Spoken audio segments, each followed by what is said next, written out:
Welcome to FairburyTV. And a wife beater. And he's back. Hi. Are you I'm back. excited to be here? Yes, we'll go with that. Okay. My concerns for this week are what is going to happen to Fairbury. Well, I know we always talk about trying to keep it positive, trying to keep it upbeat, but sometimes some things just happen that aren't very positive. And you asked me how we could play this topic, whether it's a positive or whether it's neutral, and I don't even see how you can put a neutral on it. Do you want to elaborate what you're thinking? Well, it starts with Schroeder's. Very sad deal. They close. Anytime a local business that's been here for that long closes, it wreaks havoc on the community, and there's a lot of people that are very opinionated about it. And my thoughts go beyond that. You know, this isn't the first business that's closed recently, and No. It's getting a little worrisome. You know, what is in store for the other small businesses around here. I'm never short, excuse me, I'm never short on opinions. And I can't help but wonder if something couldn't have been done, maybe not for Schroeder's, maybe for Schroeder's, or maybe some of the other folks who closed too. Years ago, well, up until a few years ago, Fairbury used to have a very active economic development program, and for one reason or another it was cut back and then finally eliminated, and decided to let the city council handle things kind of. And it's not that they're doing a bad job, but economic development isn't the city's job. Well, you have a lot, you have two big things to choose from now. It's not cut the fat, you're cutting muscle. You're cutting muscle, that's exactly right. We used to have a volunteer board that I was on many years ago. It was called the Fairbury Industrial Development Corporation, and it was made up of appointed businessmen and businesswomen who got together once a month, and they addressed, possible business closures, what could be done, if anything could be done, potential industry, helping existing industry expand. And then it went to the Jefferson County Economic Development Corporation, and finally it was just disbanded. And Fairbury's been active. How long ago was that? Oh, it's probably been longer ago than I think, but I want to say about 4 years, Okay. maybe 5. But since that time, there's nothing. There's no volunteer board, there's no appointed board, there's nobody getting together once a month to say, hey, I heard this is going on, or I heard that's going on, or maybe this business is going to expand, what can we do to help them out? There's a real void in leadership in our community from an economic development standpoint, and we're seeing that with the closure of places just off the top of my head, like Schroeder's, Radio Shack, our neighbors next door, the Cupcake Place, several places downtown. I'm just really concerned, and I just wonder if more couldn't or shouldn't be done. What do you think the first step would be?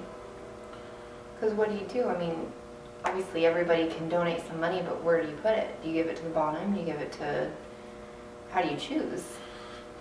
Well, personally, I think a committee needs to be formed again, like the old Fairbury Industrial Development Corporation. So how would one go about doing that?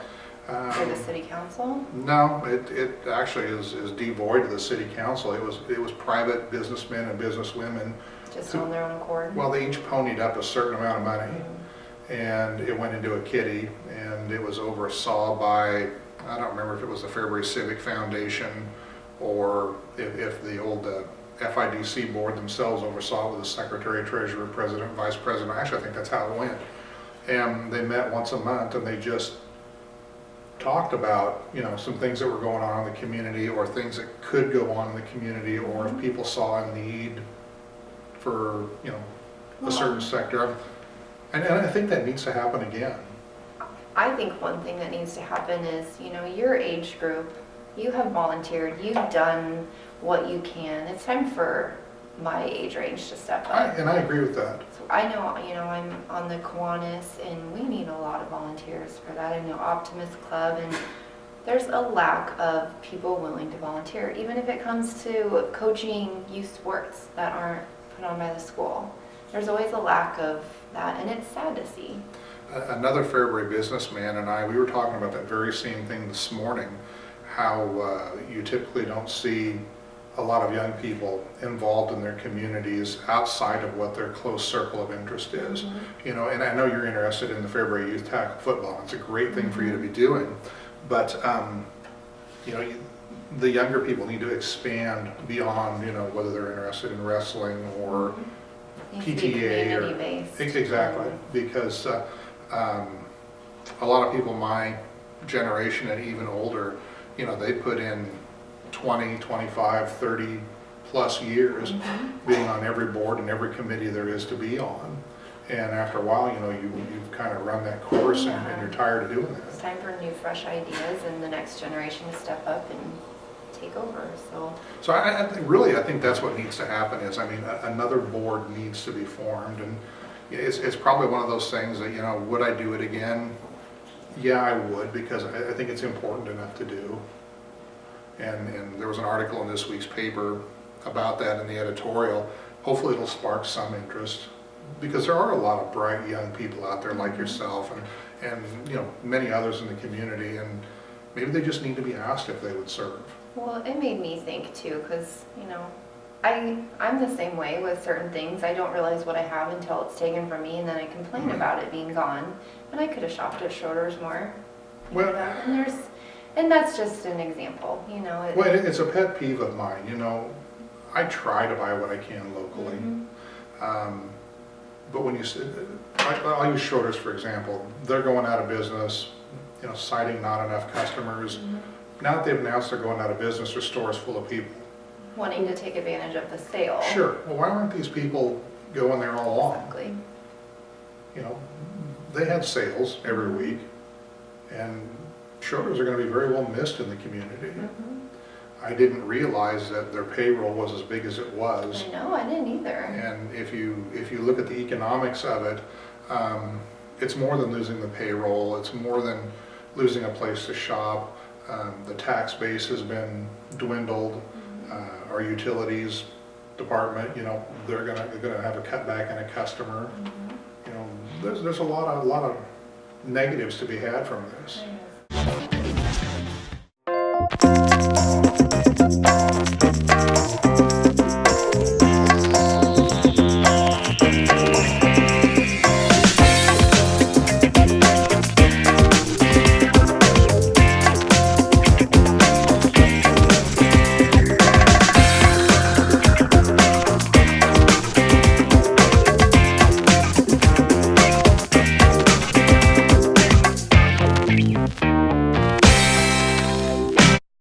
Are you tired of your space being wasted by those minimum quantity orders? Make those unneeded prints disappear at McBaddis. At McBaddis, we can print you anywhere from 1 to 100,000 items. This will save you space and keep your money in the bank instead of in the warehouse. McBaddis, we want to be your printer.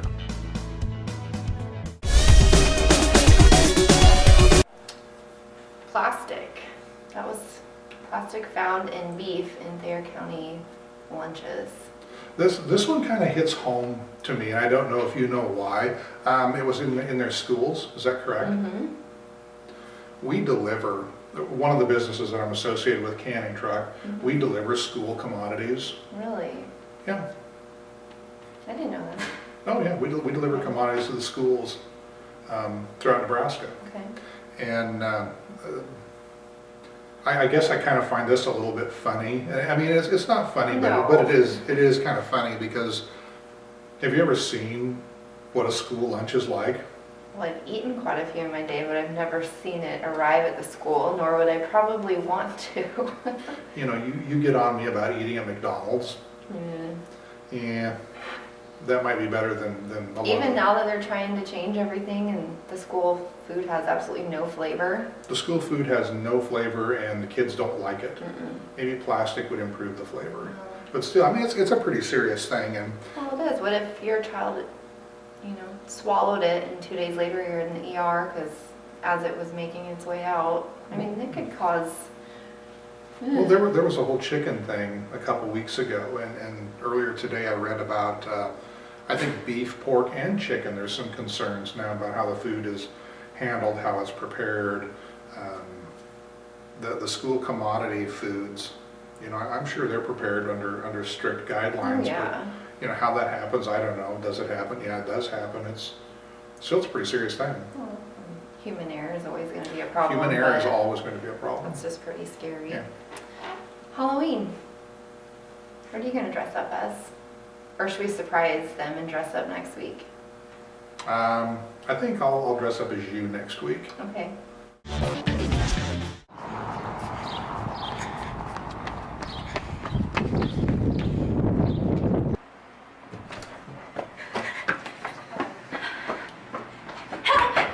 The game is in like 10 minutes. I need my Jeff Spirit wear now. We got you covered, ma'am.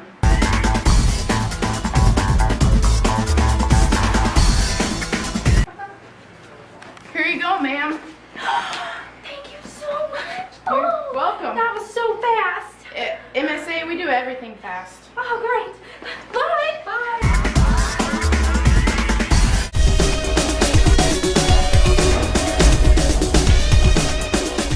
What do you have to talk about this Well, week? continuing on the odd news, do you own any stock? No. You don't own stock. I had a guy call me up early this morning as a matter of fact, and he wanted me to buy stock in the Wendy's Corporation Okay. because Wendy's stock is going to go through the roof. Why? Just, okay. The business model, I don't know. He Their cited new it. home style fries. He cited their pretzel buns, actually. Okay. And he wanted me to buy, I don't know, it was like 1,800 shares and give him $34,000. Right on that. Okay. And of course, my question was, how much do you own? Mm-hmm. Well, he didn't own any Wendy's stock. And I asked him, I said, why would I want to buy Wendy's stock from you when you don't own any personally? He just called you today? Yeah, stockbroker, random. Yeah. I didn't buy any Wendy's stock. What a salesman. Great sales pitch. The final thing I have is Mark Zuckerberg. You're a Facebook person. You're a big Facebookie. I'm not. Okay, now. I think it's Stalkerville personally. Okay. Mark Zuckerberg is worth. I read this today, a little bit ago. It's going to make me sick to my stomach. It's going to make I'm you sure. sick to your stomach. He is 29 years old, My age. and he is worth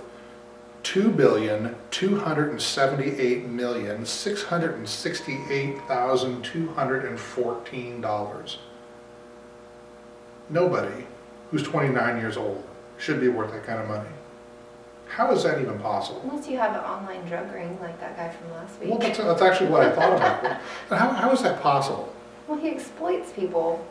People love drama, and they don't like face-to-face drama, so he's created this portal, which started out innocent. Well, actually, it didn't start out innocent because he stole it from two guys. His college roommates or something. Okay. Well, they were... Well, weren't they all friends in college? No, they came to him because he had created something similar, and they wanted to expand it, what he had done for this. And he stole it, ran. He ended up paying him quite a bit of money. But it is, people now, I could sit here and tell you how much I hate you without having to deal with you right in front of me. You're telling me that on a daily basis. Well, I know, but I could, I don't You know, actually hate you. If, There was the episode in your office just a little bit ago that really didn't endear me to you too much. hey, But, so how is it one person is worth $2,278,668,214? we need to come up with an idea. And what is it? It's like you say, it's drama. It is. People get on there or they say, ooh, I ate a hot dog for lunch and it made me sick, or, I hate you, you stink. And I cleaned my whole house today, did 3 loads of laundry, let the dogs out, and now I'm eating a brownie. how does Facebook make money? Ads. See, I would have no idea. Like right now, I could get on for FairburyTV and I could post an ad, or even just a post, a regular post, and they limit who this post reaches.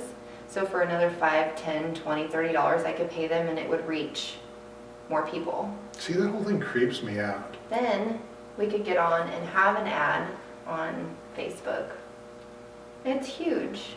Everybody wants to have their ad on Facebook, so when people go to Facebook, they're 50, it's on average, a person will visit Facebook, guess, 3, a day. 5. 50 times a day on average. Really? Mm-hmm.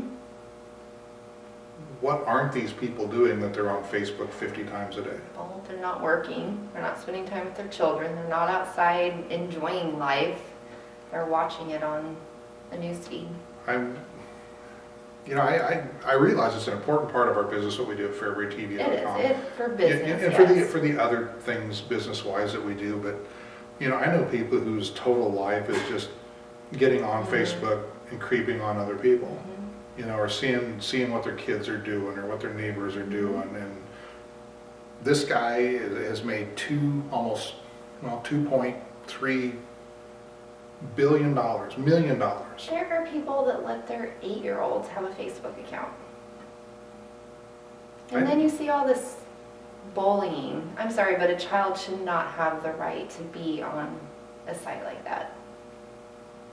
I can tell you, I use it personally because I live away from my family and, my parents want to see their grandkids. So Sure. I pretty much, there are things that I see on there I find interesting, but I do not post every day. I probably don't even post every week, but But because of the drama or the ad sales or no, you ate a brownie and cleaned the house, it's entertainment. this guy has made $2,278 million because you ate a brownie and cleaned your house.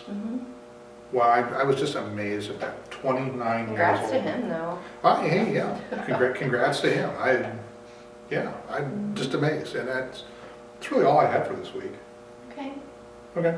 Thanks for coming back. I'm Not happy to- running off forever. I'm happy to be back. Okay. Thank you guys for tuning in this week. Have a good day.